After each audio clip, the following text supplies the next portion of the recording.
isku day inaad afkaaga beertid sida loo raali geliyo qofka aad jeceshahay haddii khilaaf dhexdiina yimaado ha eegin oo ha raadin khilaafka qofka sabab u ahaa haddii aad khaldan tahay xataa isku day inaad qofkaas ku tiraahdo iga raali ahow oo aad dejisid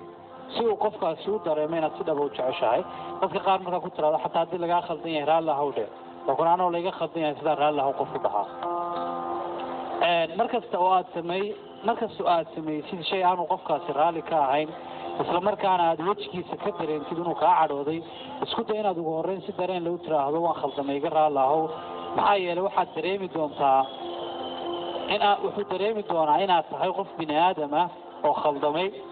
qaladkiisiina ka soo noqday isku day oo baro markasta inaad ku qancisid qofka aad doonayso inaad nolosha la qaybsato